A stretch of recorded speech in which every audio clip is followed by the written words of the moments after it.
सा नया नगर कि रोज एक हादसा है, कि रोज एक बुरी खबर। अफवाहों ने आग लगाई, पत्रकार अफवाहों ने आग लगाई, और एक दौर में हम आज की ये सहाफत और एक दौर की बात है। मैं सरल साहब से कहना चाहूंगा, और सिर्फ दौर था जब हम जर्नलिज्म की बात करते थे, आजादी के आंदोलन के दौरान जो मूल्य जो परवान करे, आज अखबार तेजी से निकला और एक लड़ाई का अखबार खाना से निकला। गजल है, उसमें क्या कहते हैं, सिलसिलेवार आप देखें, सारी इंसानियत जलाकर वो पूछते हैं भला जला क्या है।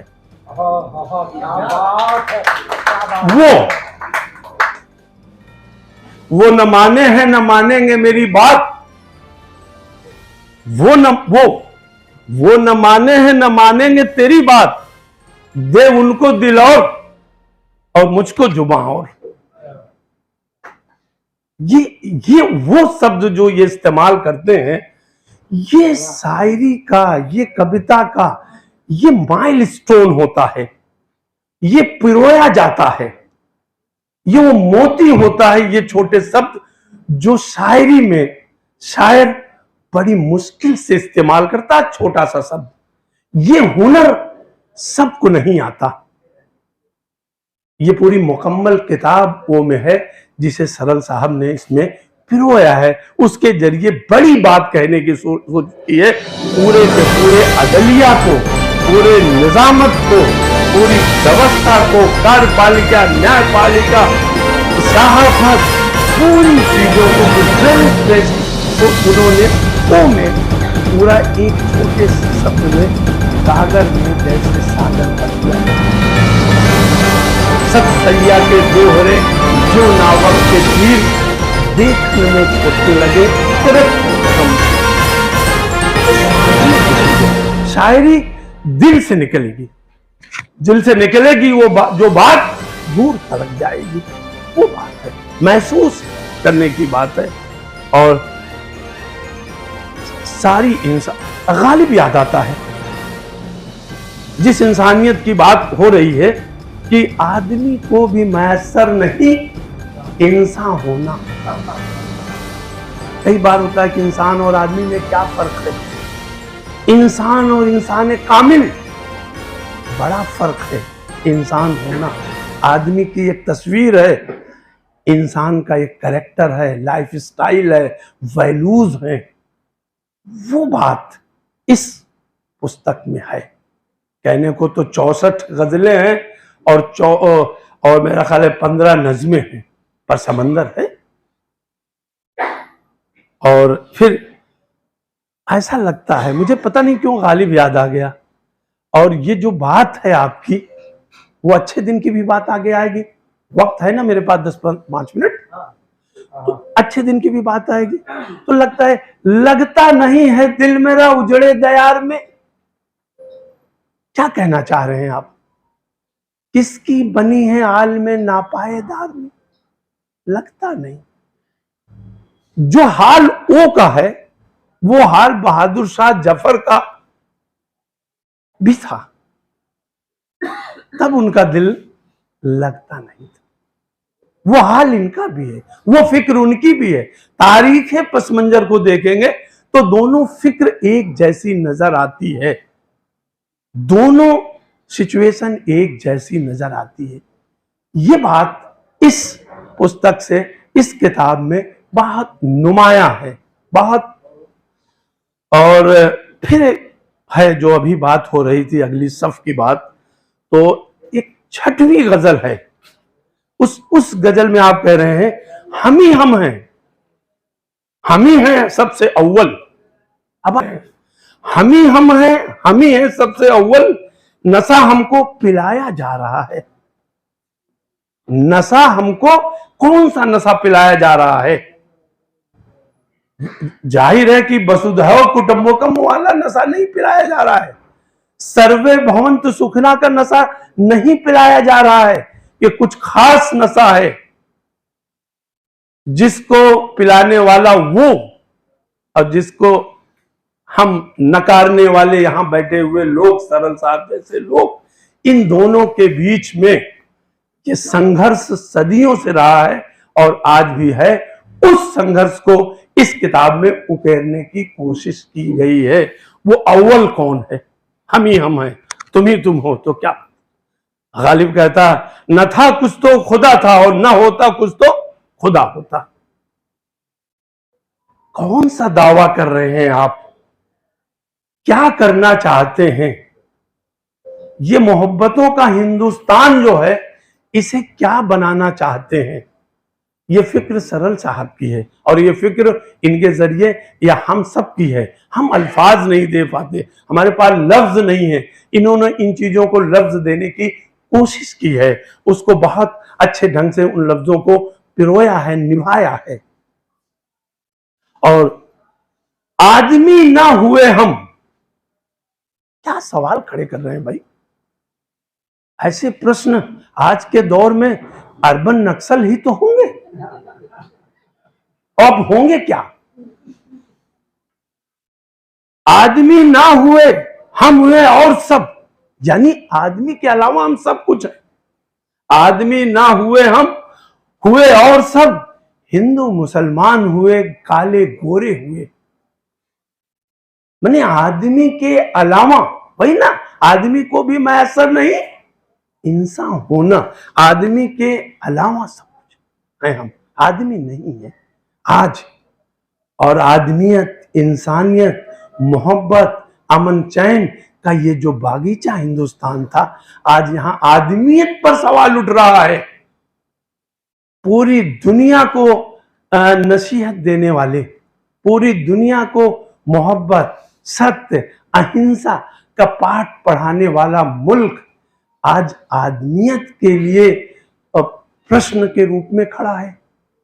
ये बात सरल साहब बहुत सरलता से कह रहे हैं, लेकिन मायने बहुत कठिन है, मायने बड़े गंभीर हैं। मैंने कुछ वक्त मजरूह के साथ बहुत गुजारा है। बड़ा अच्छा लगता था मजरूह जब मेरे घर आते थे।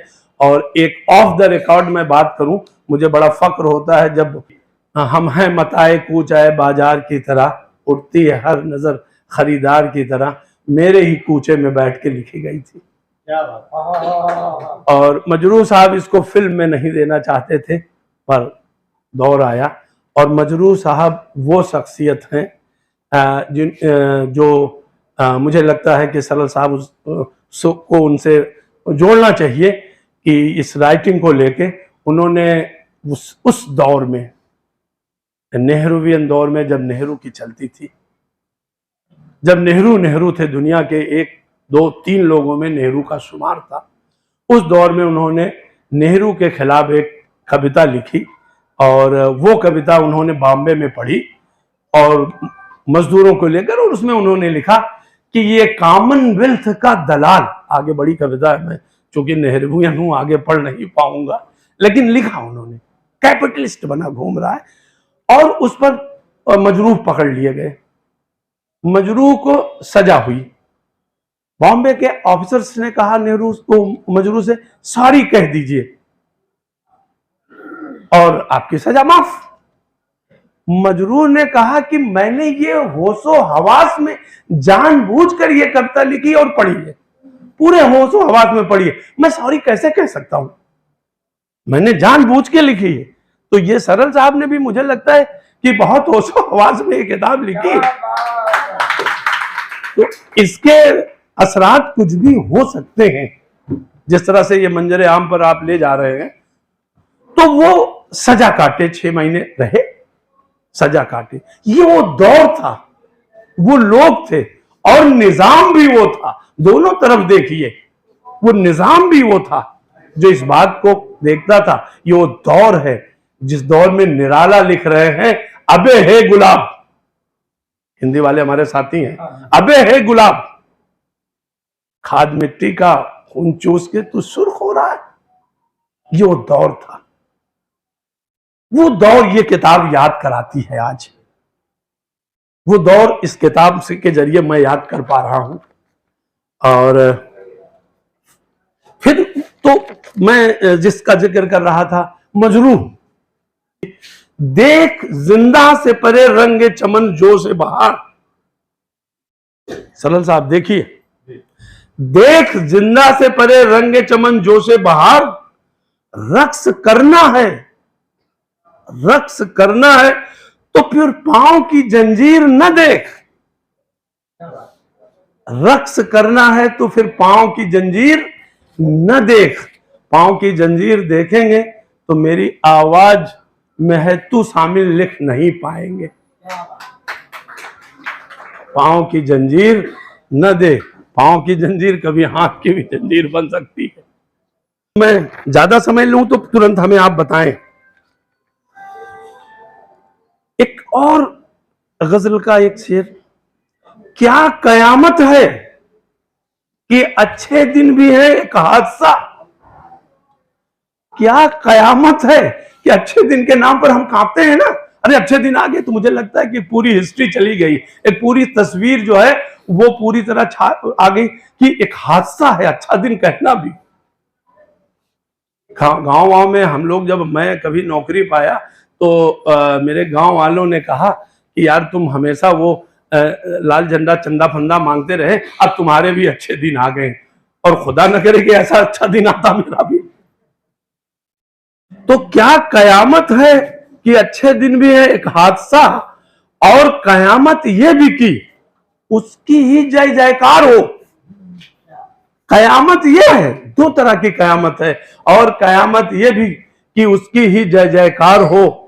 और गालिब फिर अब क्या है, कयामत कैसा है और इस जय जयकार में हम कहां हैं। गालिब का एक शेर याद आता है, उग रहा है दरो दीवार पर सब्जा गालिब। पूरी हरियाली आई हुई है, पूरा मुल्क जो है हरियाली में सब पूरा सब कुछ हरा हरा है। क्या कहते हैं, विकास का नया दौर चल रहा है। तो गालिब कह रहा, उग रहा है दरो दीवार पर सब्जा गालिब, हम बयाबा में हैं और घर पे बहार आई है। हम बयाबा में हैं और घर पे बहार आई है। ये बहार,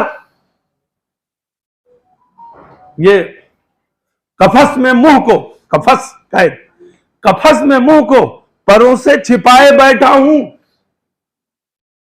कफस में मुंह को परों से छिपाए बैठा हूं, डर है कि कहीं देख न ले बाहर मुझे।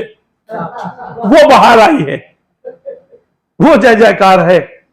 ये बात, ये खुशबू इस किताब में है। एक किताब, तो ये किताब अपने को उर्दू अदब का जो बगावती तेवर सदियों से रहा है, उससे लम्हा लम्हा सफात दर सफात अपने को जोड़ती रहती है और अपना सफर तय करती है।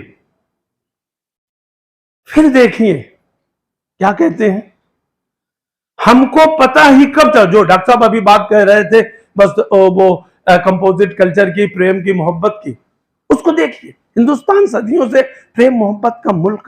सबसे पहले अपना नाम बताइए। मोहम्मद आरिफ, पेशे से अध्यापक हूँ। आज से क्या कार्यक्रम हुआ होटल काम है? मुकुल सरल साहब के गजल और नज्म की किताब है मेरे आवाज सुनो, उसका आज रस्म इजरा था और उस पर कुछ चर्चा की गई है। और ये किताब एक तरह से इनकलाबी उर्दू शायरी के सदियों के दस्तावेज को समेटे हुए है। आजकल जो मुल्क में हालात हैं और किस तरह का समाज बन रहा है, ये दौर कैसा है, इन सब चीज़ों को इन्होंने गज़लों और नज़मों में समेटा है। आज के नौजवान को, आज के समाज को इसको किस नज़रिए से देखना चाहिए, इसलिए ये किताब जो है पढ़ने की ज़रूरत है लोगों को। इस किताब में इन सब चीज़ों के बारे में जिक्र किया गया है हिंदुस्तानी ज़बान में। इसके लेखक कौन है? मुकुल सरल जी। मुकुल सरल जी लेखक। हाँ।